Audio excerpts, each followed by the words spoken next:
Welcome to Talking Grit, a Detroit Lions podcast. Powered by the Monroe County Reporters. Here are your hosts, Jason Harwood and Jacob Litton. Welcome to another episode of Talking Grit. I am Jason Harwood. With me is Jacob Litton. What's going on, man? What's new this week?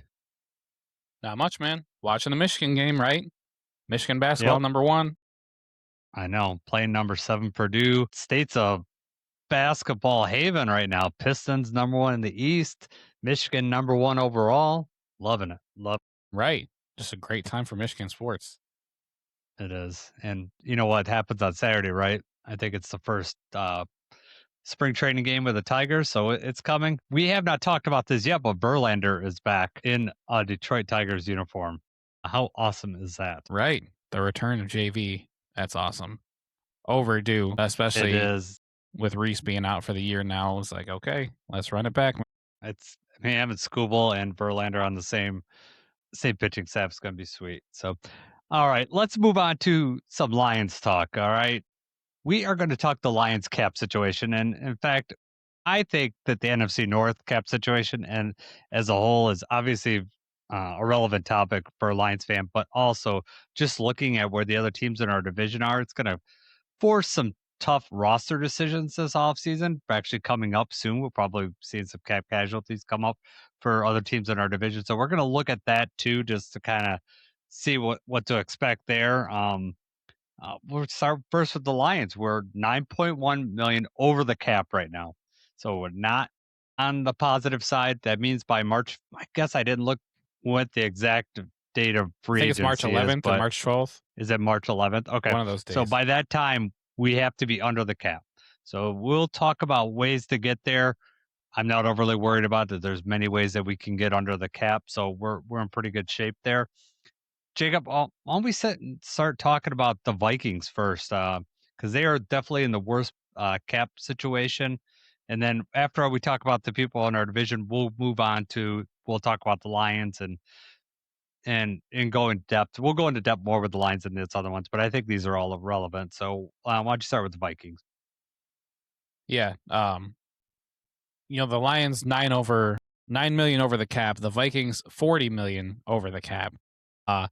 All of the NFC North is over the cap right now as well. So no, the Lions, I think we're like bottom 9 or something like that, but almost all of us are, towards the bottom of this. So everybody in the NFC North has cap situations that we need to figure out. Starting with the Vikings, 40.6 million over the cap, 5.6 million is in dead money. So, you think not so bad in dead money, but there's not a quick fix for the Vikings, right? The biggest cap hits, I assume, Jason, you made this list, but I assume these are the biggest cap hits on there, right? Well, these are the biggest. They weren't the biggest cap hits, but they're the ones that they're the names that you think. Okay, right. Yeah. So like they have bigger cap hits, but some of them have more dead money than what it would take to cut them. So obviously they're not cut candidates. So the ones that I listed are probably their top 4 ways of players that they could cut to save money. At least in my opinion. There's other ways to save money, and I didn't get into every single one, but these were the major ones. Okay, so starting off with Brian O'Neill, cap hit of $23.2 million. Refresh my memory. So when you say the dead cap right now for him is 3.7, so that is as it stands without cutting him. That's not how much would create. So if they cut him, that's what it would cost. They would have 3.7 million. So they would basically wipe off like 19.5 million off their cap by doing that. So you take the difference between their cap hit and their dead cap, and that's how much money they'd save off the cap.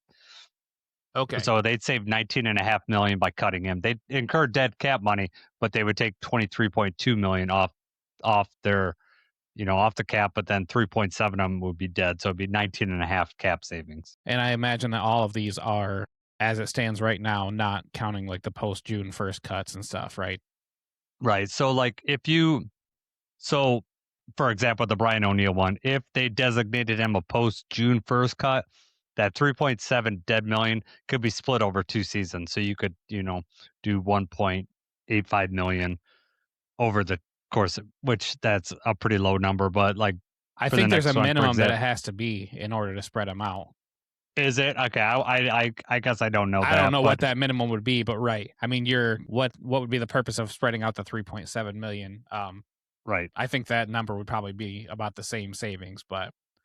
anyway, Brian O'Neill, first one on your list. Decently large cap hit. Javon Hargrave, 21.4 million cap hit. He's got a 10.5 million dead cap number.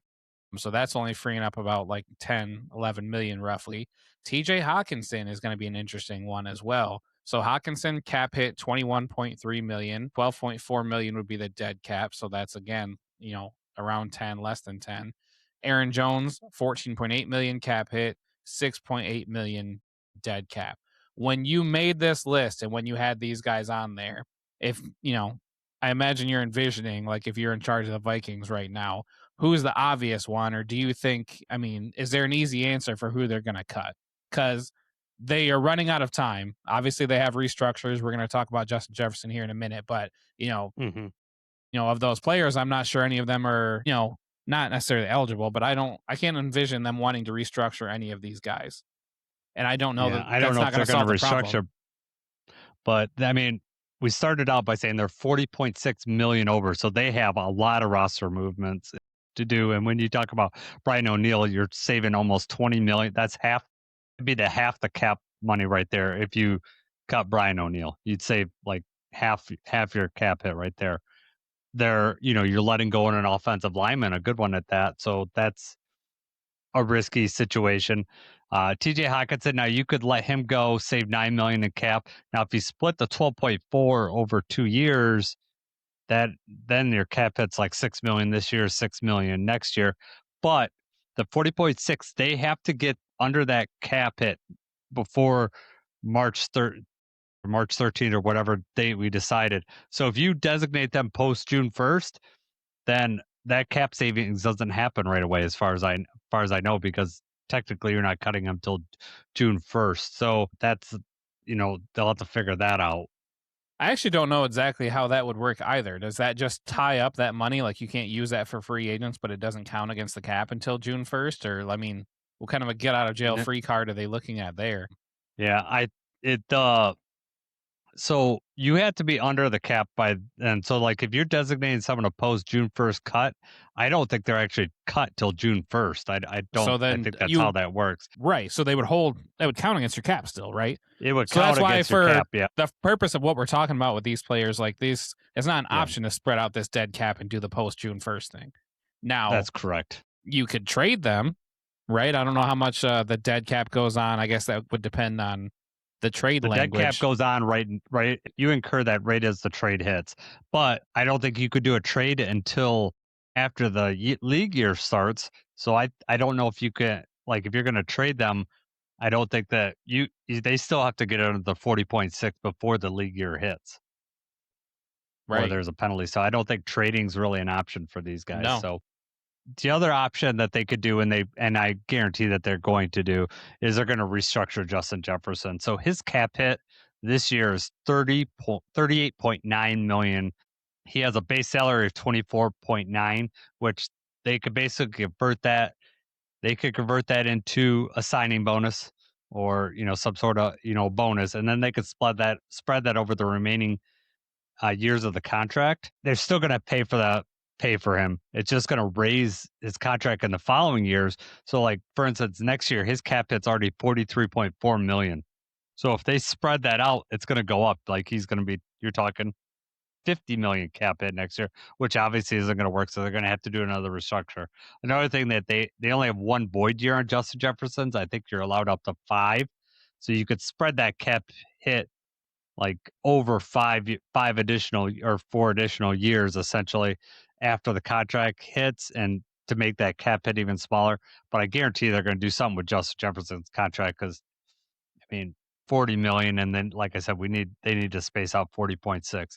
The thing that's super worrisome about the Vikings is that they're still on a rookie contract with JJ McCarthy, with dealing with all these cap casualties. Like, people are talking about Kirk Cousins is going to be cut, right? The Falcons are thinking about getting rid of him. You're going to have to pay Kirk Cousins if you want him to go back. If you wanted to go back to Minnesota, that means you're going to have to cut even more money. So they are not in good shape there in Minnesota. No, I mean, they're going to have to just blow up the roster. That's the only way that's going to make any sense. I mean, they're going to have to try to get stockpile draft picks and just count on young players, and it's not a position you want to be in.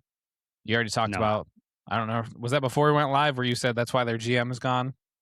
Yeah, no, I think that was before it went live. Yeah, Right. but they're. I mean, you look at this Stuff their like this GM. is why he no longer has a job right now. Well, I mean, last year, remember they had like 4 or 5 draft picks. So like they spent all that money in free agency, traded stuff away, and now they're paying the penalty for it. And you'd be like, one thing if you had a rookie quarterback on a rookie contract and you were happy with his play, but they're not happy with JJ McCarthy's play, so they're in a rough spot. So let's move over to the Bears. Unfortunately, the winners of the NFC North.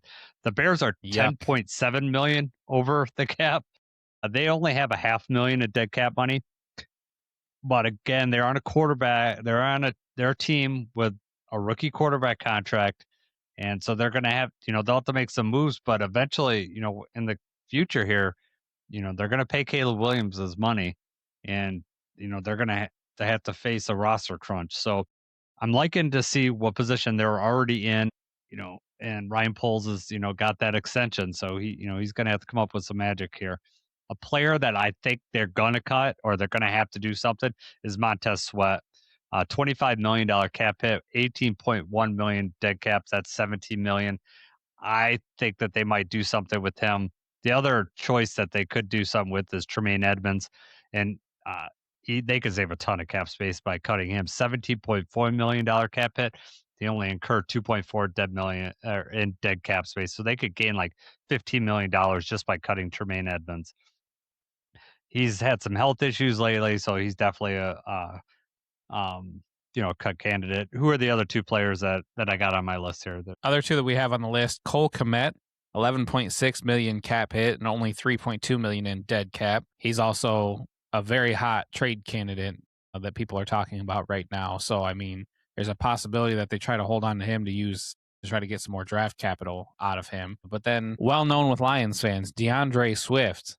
So he's got an 8.8 million cap hit, 1.3 million in dead cap, which is a really small number. And also, you got to think, they got the other running back, a Manon guy who actually played pretty well last year, and maybe have just made DeAndre Swift more expendable. Mm-hmm. The Bears overall are not in like any sort of a nightmare situation. They also have they've got to out with DJ Moore. Like if they wanted to move on from DJ Moore, this wouldn't be before getting under the cap, but they could trade DJ Moore and clear most of his salary out because that's another person around NFL circles that is like a possible trade candidate is DJ Moore. But yeah, I think the his obvious cap situation's weird. Have you looked at his though? Have you looked at? I know that he had like if they were to try to like outright cut him, he would cost them a fortune, right? Yes. Yeah. So like his cap hit this year is 28.5 mil. If they cut him, his dead cap is 35.4 mil. So I mean, they would cost them more to cut him. Trading him would be an option, but you still take a 35 million dead cap hit number. If you trade him after, I was just going to say, if you trade him after June 1st, that's when you get that savings right away. Yes. That's why I said 100%. It wouldn't be anything that you'd be clearing up like before the league starts. This would be over the summer, like before training camp. Yeah. Yeah, I think that you're going to see something with him. I don't think you'll see anything this year, maybe post June 1st, but definitely next year I could see DJ Moore being cut. It'd be an $8 million dead cap money, but you'd be taking 28.5 off the books. And with all the draft capital they've spent on young wide receivers, they might be looking to do that now. That's if Odunze can stay healthy and be on the field, but yeah, DJ Moore is good wide receiver, but yes, you're spending a lot for him. That's for sure. So I didn't really look at see if there's any restructuring because I don't think that there's a lot that they could do to restructure. I think it's mostly going to be cap hits with them, and like you said, they're not in terrible shape, but they are going to have to. They're going to have to do some moves to do this. Now they could also extend Montez Sweat.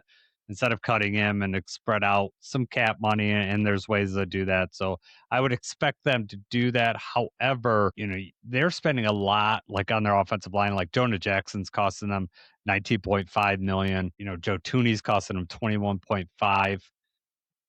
Their offensive line is costly. So there might be some moves there, but the ones that I put are the ones that would save them the most. So the Sweat, Edmonds, Komet, Swift.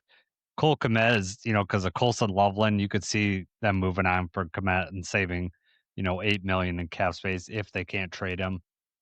But uh, anything you want to talk about the Bears before we move on to the Packers and then the Lions? Nope. Move on. Packers are 4.3 million over in the cap. So they're, as far as like cap space, they're in the best space in this division, but they're still 4.3 million over.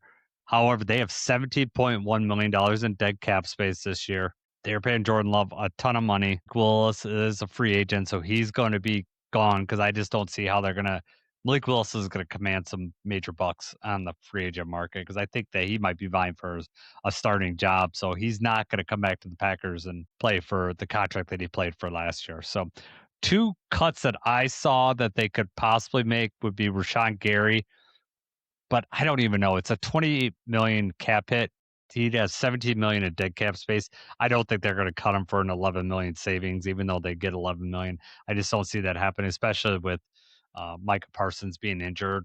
We don't know how he's going to do. I just don't see him doing there. Maybe a restructures in line to save some money. The other player that's interesting is Josh Jacobs, just because how injured he was last year. Now, I don't know if they'd be wanting to move on from him just because he's kind of the focal point of that offense. Even though everyone wants to say Jordan Love, but how Josh Jacobs goes is how the Packers go. He has incurred of only a $14.5 million cap hit, which is not terribly high, but that cap is 6.3, so they could save 8 million by cutting him. They'd have to make another move at the running back position. I don't know if they're going to do that, but those are the two players that I noticed that they could cut and save the most, but I don't know if either one of those really makes sense. I think that they might do some restructuring here. Jacob, and you want to read what we got next for the restructuring possibilities? Yes, that's actually somebody that I was thinking about as a possible cut candidate. But so you have extending Elton Jenkins. So right now his cap hit is at I had it up right here on my other. So he's at 24.3 million is cap hit, but 4.8 million is dead cap. I mean, if you're wanting to save money right away, that's a quick fix and a quick way to get some money off of the books. Now, he's also 30 years old. He's on the final year of his deal. So, I mean, if he is in your long-term plans and you want to kick this down the road a little bit, then that's an easy restructure, right? Or an easy, you're going to give an extension onto this deal. You're going to spread out that cap hit. With them only being 4.3 million over the cap, I think there's other cuts that can be made, different things they can do without blowing up the core of their team. So I guess it's how much they really like Jenkins. Also, the obvious Jordan Love restructuring that contract. Good, right? Just keep that on the books. Whatever dead money they want to keep doing, keep this going. How many void years did you say? He's got 3 void years on right now. So he's already got 3, so they can't really do too much there. And his base is only 10.4 million. So you can't really save a lot of money on Jordan Love's contract, which is, his cap hit is nowhere near what Jared Goff is right now. But the Jared Goff deal is structured in a way that you can free up a lot of money. They are going to have that same situation like Mahomes, where you're going to get the max amount of void years, and then you're going to be paying, $50 million. He's going to count for that cap hit when the contract is over. If you want to clear up that space, they might be ready just to let it ride how it is. There's some smaller players they can cut to get 4.3 million over, under the cap. There's also the chance that they trade somebody like Rashawn Gary after, June 1st, if they're wanting to make a sizable chunk. Like you said, I mean, he's valuable now that Micah's hurt for sure, but he didn't play that well last year when Micah went down. And I think he's towards the end of his contract too, right? Or he's maybe he's got 2 years left. He's somebody that would be valuable in the trade market, I think, if they're looking to create some space right now. Yeah. They're not in terrible shape, but it's just they don't have a lot of room to maneuver, and we'll see. So I expect the North to be fairly quiet in the free agent market. The Bears could free up considerable amount of money. The Lions could free up a ton of money, and we'll get to them next. But I just don't see the Vikings. The Vikings are going to be barely scratching by to get underneath the cap.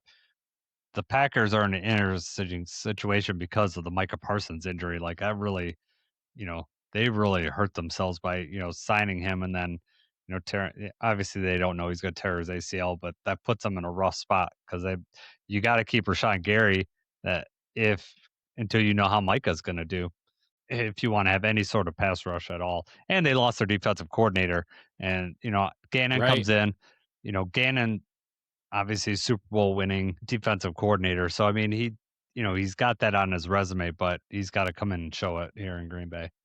Do you know what Micah's dead cap is? Oh, Micah's dead cap's like 120 million or something like that. Yeah, so his cap hit is 19.2, but his dead cap's 113.1 million. Yeah, they gave him all that, and they gave him all that roster bonus, which I mean they're not going to cut it. I'm sure there's a way. I didn't look too much at Micah's to see if there's a restructure option. I'm sure they could turn his base. You could always turn your base. He's already got 3 void years attached to his contract, so I mean I don't know. Yeah. His cap hit does not get to be too bad until 2029. What's his base salary this year? His base salary 2.3. Yeah. For 20. So his cap hit is 19.2 million, but his base salary is only 2.3. So because normally what you could do is you convert the base into a bonus, and you pay the league you got to pay him the league minimum as your base, and then if you want everything you else. Could pay more than the league minimum, but I mean that's how far you could drop his league minimum. Yeah, you can't pay them zero. You can't pay them zero and turn everything into a bonus. I think you have to pay them the league minimum. So and then you spread that out over these void years, right?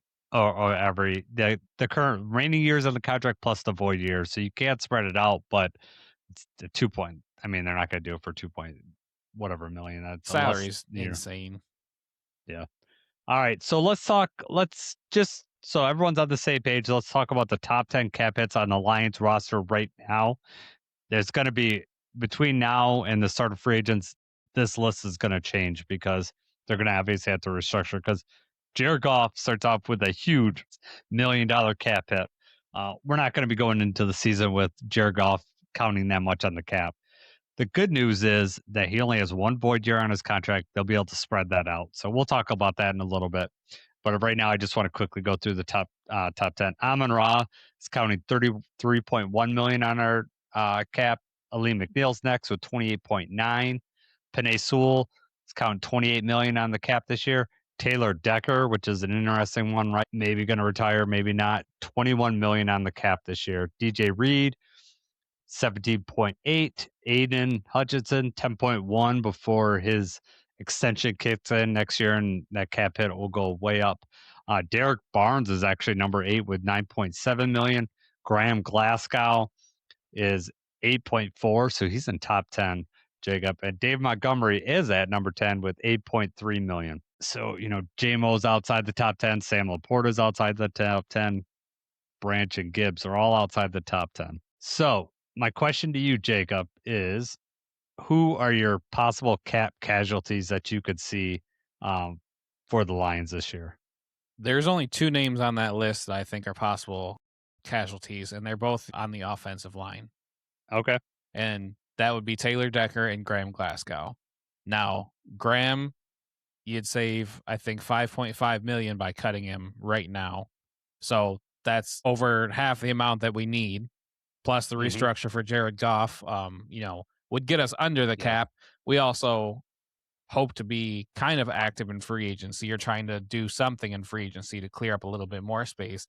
I would almost say that it's really likely that Graham gets cut just because of the way that these numbers roll out.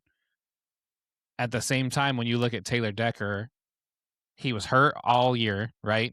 It affected his performance, but he is 33. He also, he's pretty emotional when the season ended. Like, kind of like it felt like maybe that was it for him, or just the realization that maybe that was it, could have been it.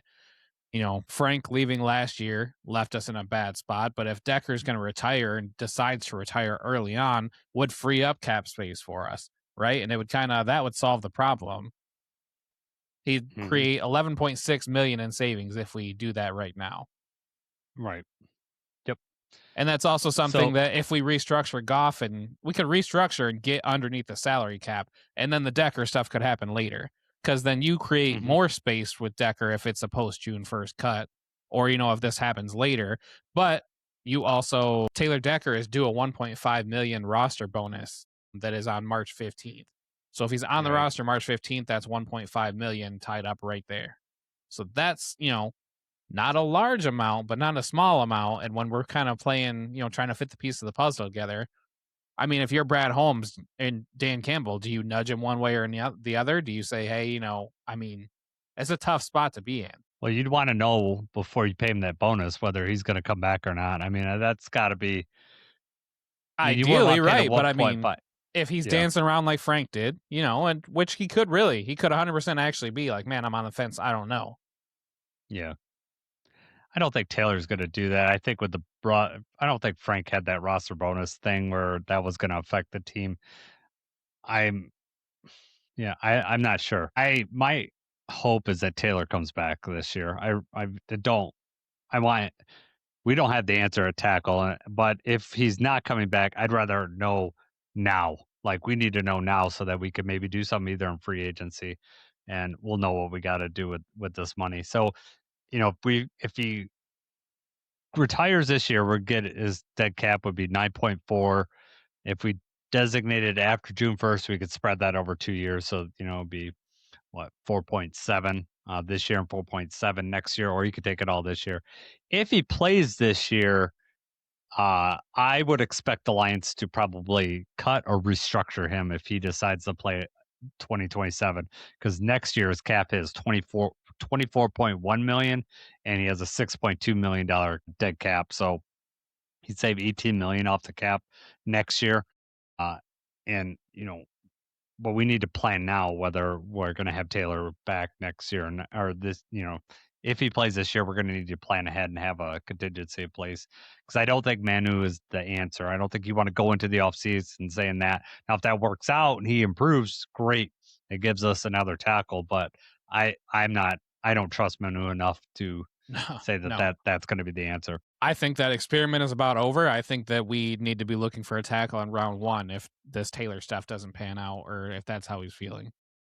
I don't care. Even if Taylor comes back, you still tackles early on. Right, tackles towards the top of the list early on for sure. But maybe, if the right guy's not there, you don't have to pull the trigger. Right. The other option, instead of cutting Graham, is they've done this a couple times in the past, is, say, Graham, we're going to cut you, or we could re-sign you for a lower amount. And that could happen. I mean, you're not going to get rid of the dead cap money, but we could maybe re-sign him to a contract, at a lower amount. And the Lions have done that in the past. So that is an option. Everyone talks about David Montgomery and what that's going to happen.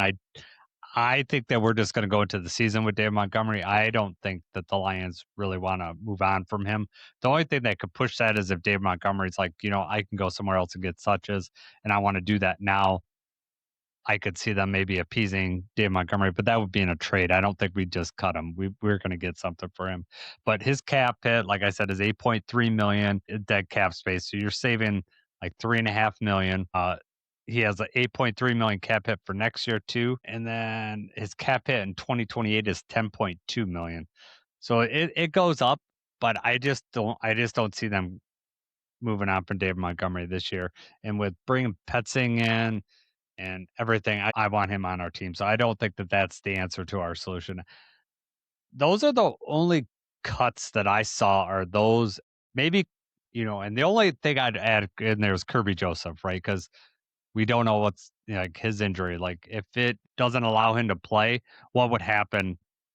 What would happen this year? Cutting him is not going to save us money. If we cut Kirby Joseph this year, we incur a $20.7 million dead cap money. It's only costing us $5.4 million this year, so that costs us $15 million. So the only way that it won't help the team if he retires or can't play. The only thing that could save us is if we had an insurance claim on it. And based on how the Lions are doing this, I doubt that we had an insurance claim on Kirby. Lions don't typically do insurance claims, especially for a contract probably his size. Maybe for Jared Goff they did. So if you have a salary, in case you don't know, if you have a salary cap and then you have an insurance claim on that and you get money back from the insurance, that money gets added back into the cap. So you can incur some cap savings, but I don't know that for sure that's the case with Kirby, but I doubt that we have an insurance on that. However, if we cut Kirby next year, we have a $7.2 million in dead cap space. So next year is an option if he plays and he can't. We get a similar production out of Kirby this year. Next year he might be on the cut. Might be something we have to cut if the injury doesn't allow him to play. Kirby also has one of those contracts where it's like the following year has like a certain amount that's guaranteed the year before. So like his roster or his salary for 2027, however, I forget the dollar amount, but it becomes fully guaranteed on like day 5 of the 2026 season. And then it might be that same way Okay. early on. And Kirby also has, I think, 4 void years on his contract as well. So, Yeah, I they mean, and voided Kirby his earned and they that did all. contract. Everything about this contract is okay if Kirby's healthy, right? That's what really sucks is the injury that he's going through and where it leaves us. Mhm. Yes. Oh yeah, it's certainly not ideal. All right, so this is how the Lions are going to save their cap space. I mean, I guarantee you're going to see some restructures coming up. The first one's the Jared Goff restructure, is what we talked about. Huge cap hit. However, his let me see, I got the numbers over here. His base salary this season is $55 million. So you could convert $55 million on whatever 50 whatever his league minimum is. I'm not sure what it is, but 50 million you could convert to a signing bonus. That'd be spread over this year, next year, and then 2028, and then he has one void year 2029 on his contract. Now you could add void years too and spread that out even further. So I mean, essentially, if we spread it out over 4 years, 50 million, so that's like what, 12.5 million. We could save up 12.5 million just by easily converting that over there, and that gets us under the cap just by restructuring Goff. Now, if we add void years, we could save even more than 12.5 million. So but then that increases the bad part about that is increases Goff's cap hit the following years. But the way it's structured, I think that's something that you could just, you'd restructure the following year and add some void years off. But I guarantee that's going to be restructured. Amon Ra's another one that could be restructured. And he only has one void year on his contract. His base salary this year is $27.5 million. Again, you could convert that into a bonus, spread that over the life of the deal. You could save considerable amount of money there too. I got 2 more players on here, Jacob, with restructures. Who else could we restructure? I don't see them where you have on here. You know what? I'm sorry, they're just on my side, so I'll go ahead and do that. Aleem McNeil is another player that we could restructure. 33, or he has 23.8 million in caps sellers. He could spread that out. He only has one void year on his deal. So Amon Ra has one void year, Jared Goff has one void year, and Aleem only has one. So there is plenty of room to restructure there too. And the other player that you could restructure is Penei Sewell. His base salary this year is 23.9. He has no void years on his deal. So you could convert that and spread that out over some time too. So, I ideally you don't want to be just kicking all these contracts, kicking it down the road. However, the way the cap's going up, you have a little bit of space. And the way you've structured these contracts, you don't have that many void years. So you have some room to go. So I would expect any one of those contracts being restructured, the Jared Goff being the number one, but I would not be surprised if you saw Amon Ra, Aleem, or Penei being restructured. 100% the Jared Goff one just makes sense. I mean, the cap hit right now is 69.6 million. As it stands, next year would be 54.6. The following is 61.6. So this is the big year for his cap hit. So I mean, if you're making the next 2 years larger, you're adding void years, but you're decreasing the cap hit this year. That's kind of a no-brainer to get underneath the salary and work around. Penei Sewell also, doesn't have any void years. Somebody that we know is going to be here long term. He's still young. He still has another big contract coming up at some point. Amon Ra, I would agree with that also. Not going to be the last contract that he gets. His cap hits are a little bit larger, and he has one void year. The interesting thing for me, though, is Aleem. I don't think I would want to restructure or add any more onto Aleem. Okay. I think that we need to see more this year. I agree that he earned the contract that he got, right? And Aleem can be a great player, but we did not see a whole lot out of him last year. And as it is right now, we do have a potential out with him next year. His dead cap Mhm. space is pretty big right now, but I mean, that drops off next year. So there's a chance that we could cut him next year and kind of get out of this contract. And that's not going to be an option if we use that to restructure. So as far Right. as like him being in the future plans, 5 years down the road, I think Aleem's kind of the one, outside of the box or however you want to say it, that, out of Goff, Amon-Ra, Panay, those are all pillars of the team. You would like for Aleem to be that guy, and we'll see if he is this year, but I don't think right now restructuring Aleem would be an answer, in my opinion. I agree. I like your reasoning there because I think you're spot on, Jacob. Like the other guys are pillars of your team, and you know they're going to be here for the long haul. We're not moving on from Golf. We're not moving on from Amon Ra. We're not moving on from Panay. So, restructuring their deal just to free up cap space. Even if you're tied to them longer, that's not the end all be all. Aleem coming up, a big injury, didn't show as much last year. Now coming 2 years off that injury, I expect him to have a good year, especially if we got him playing in position in the Right. interior of the line, playing next to Tyleek. Tyleek going into a second year. Maybe we got Tyleek in a situation where playing the DJ Reader role, just, taking up two blockers, whatever. We'll see. Maybe we'll see Aleem get a little more pressure and then show that he's worth that contract. But yeah, I think maybe this year's a little too early to do in the restructure. Now, if you need to free up a little bit of money to sign an offensive lineman, I could see like, turning some of the base salary and spreading it over some time. And then, if that's going to make your team better as a whole. But I'm going to look at those other three players, Goff, Amon-Ra, Panay, before I go to the Aleem contract. Right. And obviously, we Uh, hope that Aleem is that guy. We hope that he goes back to mhm. form and has a great season because we know that he's got it in him. Absolutely.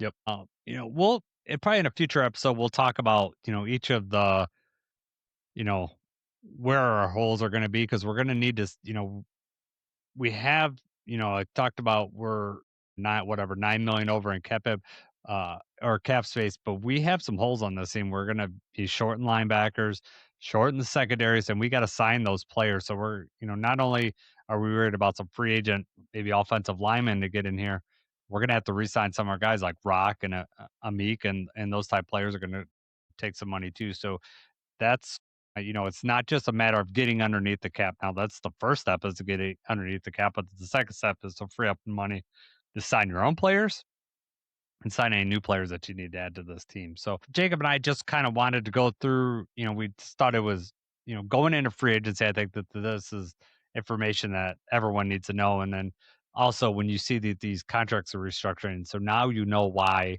you're going to hear the news that you're going to hear in the next couple weeks because it's coming up soon. It's less than a month away. Free agency is less than a month away.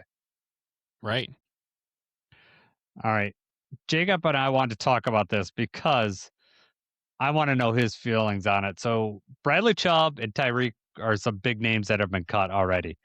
You're going to hear more in the coming weeks. So, we'll tie those to Lions. But the thing that I've seen is Tyreek on Twitter in Lions jerseys, like photoshopped into Lions jerseys. What is the fascination with that? Are you interested in all in that, adding him to our team? Here's the thing. Would Tyreek make the team better? Yes, he would. Would Tyreek cost a lot of money? Yes, he would. Would Tyreek fit along with the grit and the way that we play football? No, he wouldn't. I don't think that at all. So, yes, it's cool to see the photoshops and to see, to think what might be if we had prime Tyreek Hill. You know, he was due a roster bonus, so I think that played a part in why he was just outright cut. And, maybe the team doctors are looking at him and they're like, hey, the odds of him ever being that fast and being that explosive are not very high. And he's talked about retiring the last couple years. Like, he doesn't seem like his heart's fully in it either. So, let's not throw the bag at somebody coming off an injury like that. Somebody will. Somebody will, but let's not be the team to do that. I also think another aspect of that is that Tyreek had said somewhere, there was an interview or something out there where he said like that he would like to play with Jared Goff or he would like to play in Detroit or something like that. So, there were some seeds planted by something that he said, whoever knows how long ago. And you know how Lions fans are. Like every big free agent name, all of a sudden, here they are. Do you want them in Detroit? How do we get them in Detroit? What do we do? Him and, the edge, Bradley Chubb, that was released by the Dolphins. They're both, the talk of the town right now. Mm-hmm. What are your thoughts, though? I mean, I don't know. I'd have to look more into Bradley Chubb. I mean, obviously I'm interested in an edge, but cost would be a thing, and I don't really know too much about him as a player. Your son would. I mean, he follows him. I don't know what type of player he is, like as far as like he fits in the grit mentality. The Tyreek stuff is insane to me. There's no way I I wouldn't want the circus that would Right. be for him being in here. Now, if you're talking about the player itself, like the talent, what he could bring to a team. Yeah, I mean that's super exciting to think about. And why I talked about, I think in the last podcast, of when we were talking about Khalif, right? Would it be nice to bring in a player of his talent and put him on the kickoff return or the punt return? Yeah, that would be cool. He'd be an awesome player to replace Khalif, but he's not going to come for that money. And he's coming off that injury. You don't know the type of player you're going to get, and for what you're going to pay him, you're probably not going to want him on special teams. So he doesn't fit in that sense. No, I mean, I don't know how you guard Tyreek and JMO. I mean, that just seems like a scary, scary combination. But am I going to take away targets from Amon-Ra St. Brown for Tyreek? No, I don't want to do that. Uh, and Tyreek's just not going to come with the budget that's going to fit to our team. And like you said, the grit and all that. There's just a circus with everything about him. I just don't see any fit, and I don't really understand why people really want him on this team, other than he's a big name. And you had him on fantasy one year, and he did a ton, and you know what he can do. But he hasn't been that player in a couple of years, and he's coming off a huge injury. Well, he got hurt last year. He struggled a little bit the year before, but I mean, for like 3 or 4 years before that, he was like number one Pro Football Focus ranked receiver, top of all the stats, NFL top 100, number one overall player. That's what everybody's wanting. That's what, they just want to throw that guy in a Lions jersey and forget about the last couple years and how much money it's going to cost. But if you're being real about it, there's no situation where Tyreek Hill ends up here. No, it is.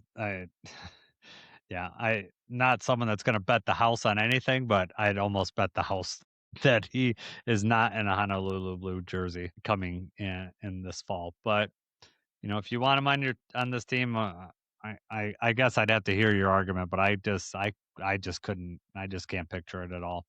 I'm sure there's going to be, as other cuts happen, we'll talk about adding them to. I'm looking more at offensive line cuts, for salary reasons, like you're going to have a Buffalo. I'm waiting to see if they cut their center because that might be a good addition to our team. So we'll be on the forefront of all that talk. But anything else? I'm gonna look into Bradley Chubb. Are you interested in Chubb, or I mean, not at all? No, really, honestly, like I don't think he's kind of falling off. He seems to be like I don't know what the word is, lackluster, or just maybe like the effort kind of fell off or something like that. He just didn't have a very good year. And the contract thing with him too. Like I just can't get over like, if you're going to put forth that kind of effort and you're also going to, count 25 or 30 million against the cap, that was probably an easy decision for the Dolphins to be like, we got to move on. I think they saved like 8 or 9 million by getting rid of him, but I mean, they just, they're rebuilding too, right? I mean, they, who knows what they're gonna be doing with Tua? How old is Chubb? I think he's like 30 or 31. Okay, because I was like, if he's a little younger, he might be worth, on a prove it deal or whatever. You get him across from Aiden, he could be looking like I can get double digit sacks, and then I come into. And that would be okay. I mean, if he's willing to try to do something like that, but I mean, you'd have to come at a pretty big discount. And I have a feeling that, especially, he's an edge, he's on the market. Somebody's going to overpay this guy. Yep.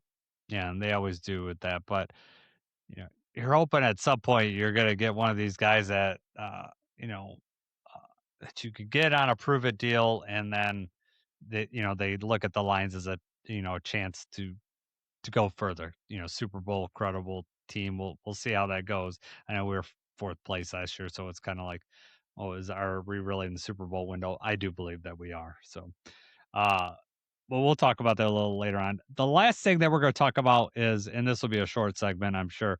Um, and I really wanted to talk about this because of how the NBA All Star this week game this weekend. People really liked it. It was an interesting concept. They did like kind of like a tournament type thing. They split it into three different teams. And so it got me thinking. Comparing to the NFL, the Pro Bowl is like, I mean, the Pro Bowl is bad. I mean, there's no other way around it. I don't like how they put the team together. I don't like any of the games that they do. Even when they were, a few years ago when they were playing against each other, that was boring because there was absolutely no defense. It wasn't football at all. I know they've done the flag football thing, but I've watched that and I don't really find that too much fun. So my first question to you, Jacob, is a simple one. Should the Pro Bowl even be a thing anymore? Should we even, and we have the All Pro, should we even have the Pro Bowl anymore? I don't see the purpose of having the Pro Bowl anymore. It's fallen completely all the way off. And, it's no longer, the players don't want to be there. It's not anything that they really are fighting for anymore. They're not, necessarily happy to be there. They don't get a very big bonus, like for even going.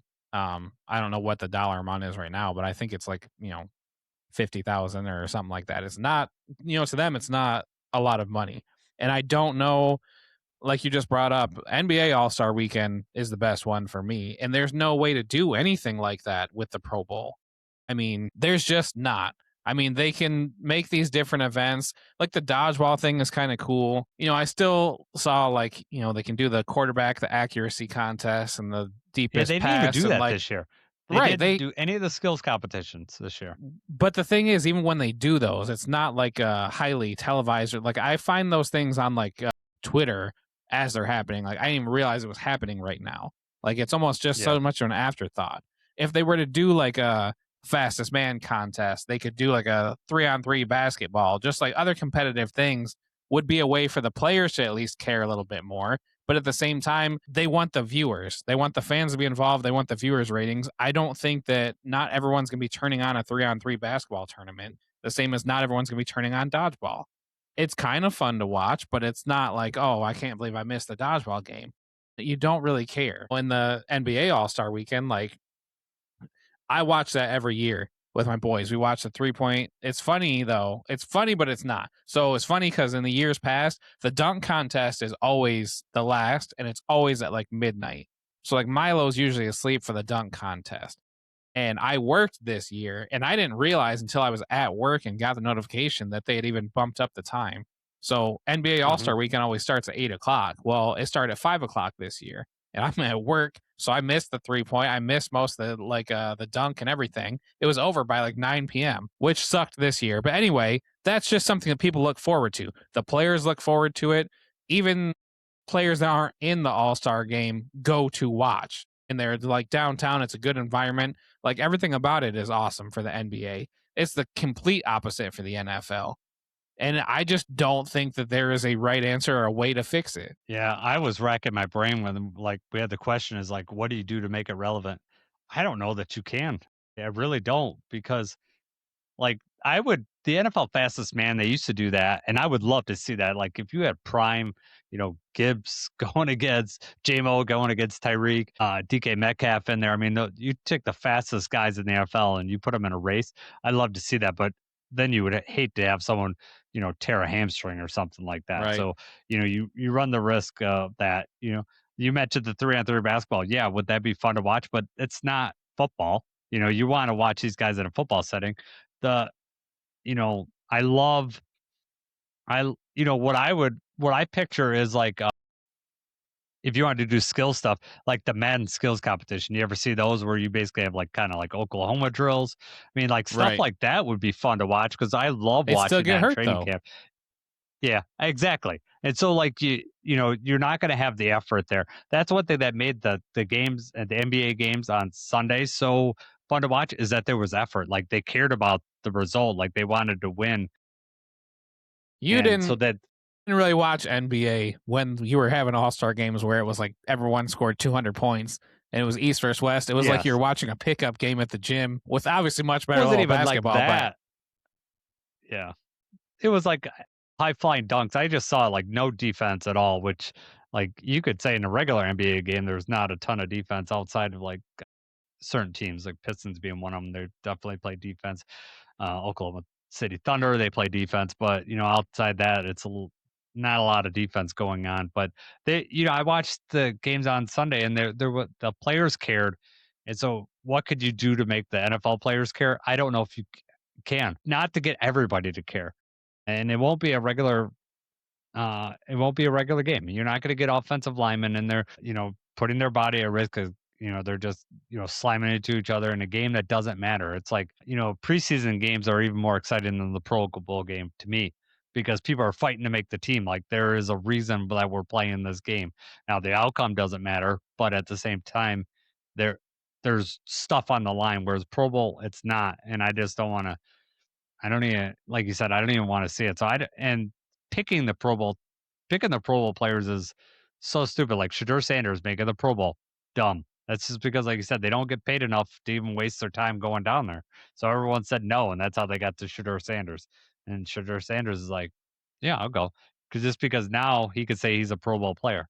So Yeah, which exactly. is ridiculous. He's got the accolade. I don't know if he's got the bonus, but you could that would be awesome to have like an Oklahoma drill, or to be like, okay, Jared Goff and Amon Ra are going to go against, whatever defensive back. And then, it's basically one-on-ones like you do in training camp, wide receiver versus defensive back. That would be cool to watch too. But I mean, yeah, the Pro Bowl happens when the season's already over. And some of those players have just played the week before and found out, hey, they're not going to the Super Bowl. So, I mean, they're like, no, I don't want to do this anymore. Like, I'm completely burnt out. Yep. That's, basketball. They get a week off, and they have this all-star event. And then even, you go to the all-star event or you don't, you still have like 4 days or whatever after all-star weekend is over before the games and stuff happen. Baseball happens in the middle of the summer. They get a break in the middle of it. There's an all-star game, home run derby, everything's right there. You can't do that in the NFL. You can't say everybody gets this week off except for these players are going to be busy, this weekend. That would never work. No. And I think we're very close to the Pro Bowl just not being a thing. I feel like they're just wasting money and wasting resources for nothing. I agree. Yeah. I mean, I would love to see the quarterback skills challenge is the only thing that I really enjoyed watching out of the Pro Bowl, and they didn't even do that this year. So you kind of already mentioned it, but what are your favorite All-Star events across the 4 major sports? So, like, if you had to pick your favorite thing, would it be the slam dunk contest? What would it be? That's tough because I would say the dunk contest, but the thing about the dunk contest is that you've pretty much, at this point, you've seen pretty much every dunk that you can see. A lot of times they have to bring in props or different things like that, to try to make it more fresh. But for the most part, you've seen these dunks. It's still good. I mean, they're still high flying. It's still really good. But, same as a 3-point contest, like they're just shooting, but it's exciting, especially when you've got somebody in it that you're rooting for.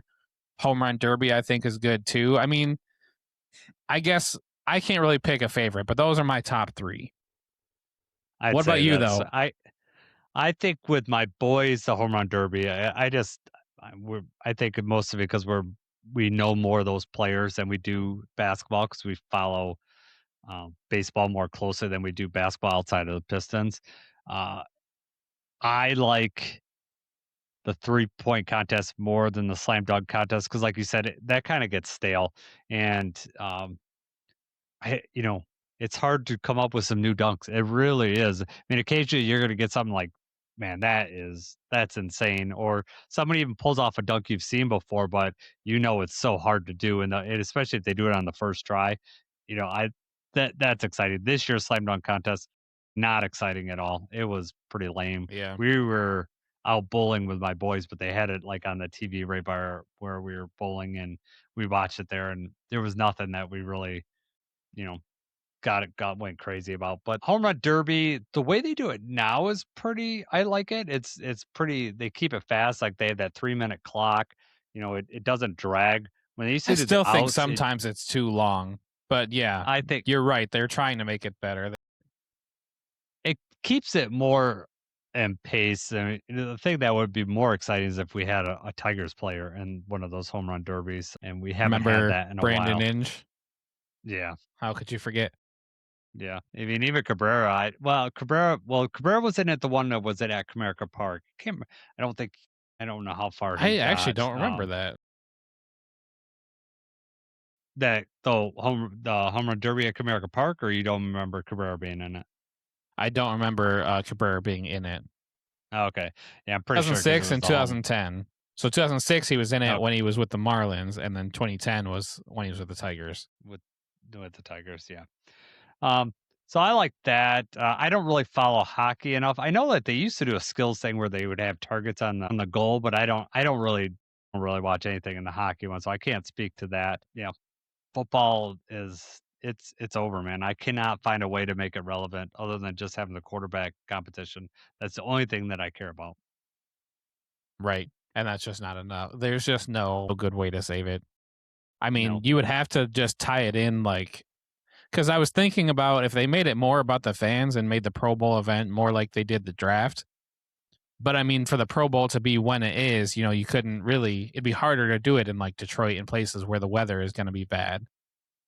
But if you switched, because the NFL honors, like they treat the NFL honors like it's the Oscars or whatever, and they've got that in the arena. If you switch that up and had that like outdoors on a stage like they do the draft, I mean that would probably make that more interesting, and you could add that as part of Pro Bowl week and have just more like fan oriented stuff. But I just don't think there's any product with the Pro Bowl that you could put on TV that's going to be a rating. no, no. I mean, it'll be stuff that if anything cool happens, it'll show up on a YouTube short or something like that. But whether to just sit there and watch it, no, it's not going to be for most people. Yeah, It's pretty broken. I think All Stars in general, they were really cool when I was younger because for some of the you didn't have not every game was on TV. You had Sports Center, so you might see some of the highlights. You didn't see all these players, so now you could see all of them together one spot. But now, especially the NFL, you could watch any game that you want, and you get to see all these players. So it's like it's not a big deal to see Patrick Mahomes play. Like, right. ooh, I see him every Sunday, so it's not that Yeah, huge of a deal. So Red Zone has ruined it. yeah, exactly. You can watch all these, and you watch the endless amounts of highlights with YouTube and stuff like that. So like this instant access to all this stuff makes it not as exciting to see all these players grouped together.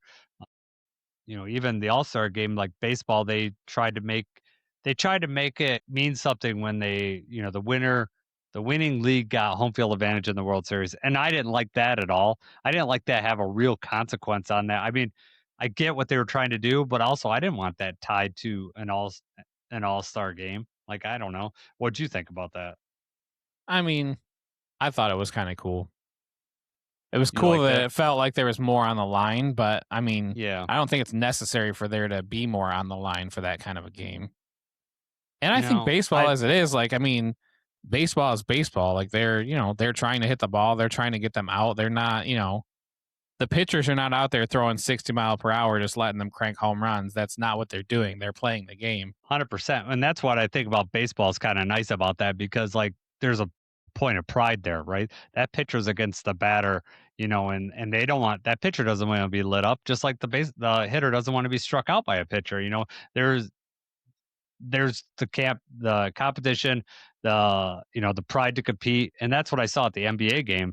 Like people playing defense, like actually playing the game for some pride, and that's why I think baseball's been ahead of these other sports is just because you have like that pitcher versus the batter, and you don't neither one of those players wants to be shown up on national TV, and so there's not as much goofing off in baseball. I feel like, no one's being nonchalant in the field. Like no one wants to be showing up in that. And I think that's some of it's natural to the sport of baseball. So I don't think it's like baseball players are, more competitive than NBA players. I'm not trying to say that. I think just some of it is just natural to that. But also I think it's like for the NBA, like some of those, if the star players step up and they like Wemby was he was into the game and like was calling out his teammates. Like you It need felt like players. they cared. It Right, mattered if they won exactly. or lost.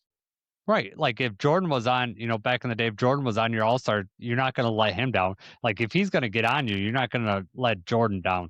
And it's a matter of like, did the team get too lax? Like should have LeBron got onto people that were just being being lazy, a few years Jason ago. compared Michael Jordan to Wembanyama. I did. Maybe a competitive spirit. I don't know. Yeah.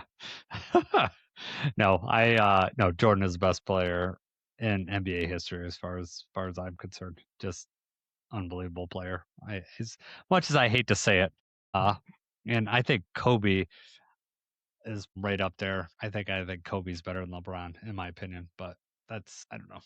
I don't know what you Debate for feel the about basketball podcast. I don't know. I mean, It is. it's Yeah, hard I don't for. know. So here's the thing: it's hard for me being my age because when I first started watching basketball and when I'm playing basketball on like my plastic Fisher Price hoop all the time, Michael Jordan was the one on TV. Like I'm 5, Yeah. 6 years old and I've got Michael Jordan gear and stuff like that.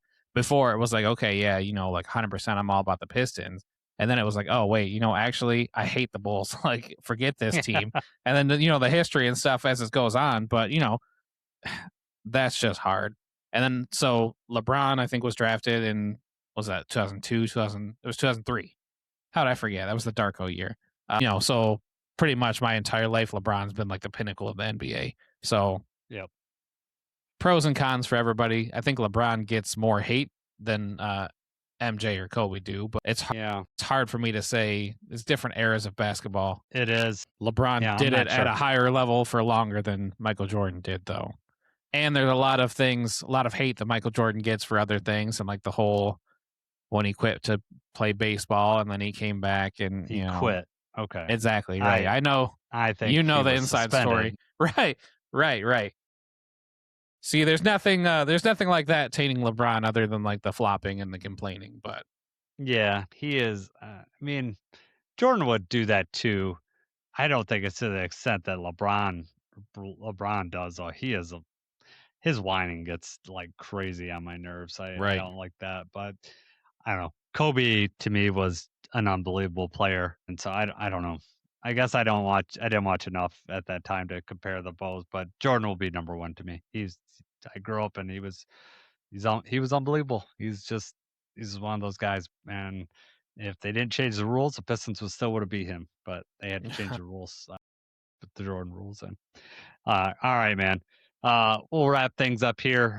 We'll be back next week. Probably, we might have some roster information. We might know about some cuts. We talk about some possible free agents. And then we're going to have to start getting into the draft. The combine, yes, is going to be there. So I'm sure that's going to be a topic for us to talk about. So for Jacob Litton, I'm Jason Harwood. Let's go Lions.